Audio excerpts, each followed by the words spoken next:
ఒక 3-4 క్యారెట్లు మీరు తినాలనుకోండి, ఒక అరగంట సేపన్నా పడుతుంది. కొంచెం గట్టిగా ఉంటాయి కాబట్టి నమలాలి కదండి. మరి 4 క్యారెట్లు తిన్నప్పుడు అరగంటలో మీకు ఒక అర గ్లాసుడు, ముప్పావు గ్లాసుడు లాలాజలం ఉత్పత్తి అవుతుంది.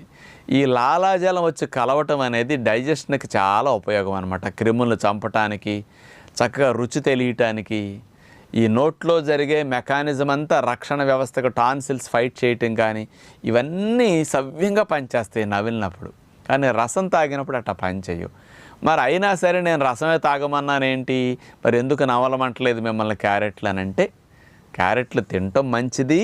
కానీ ఉదయం పూట మనం ఆఫీసులకు వెళ్ళాలి, ఉద్యోగ వ్యాపారాలకు వెళ్ళాలి, పిల్లలు బడికి వెళ్ళాలి. క్యారెట్లు మంచిదని నేను నవ్వులుతూ తినమన్నాను అనుకోండి, ఈ క్యారెట్లు తినటానికే అరగంట సమయం మీరు కేటాయిస్తే మరి మొలకలు తినటానికండి, మొలకెత్తిన విత్తనాలు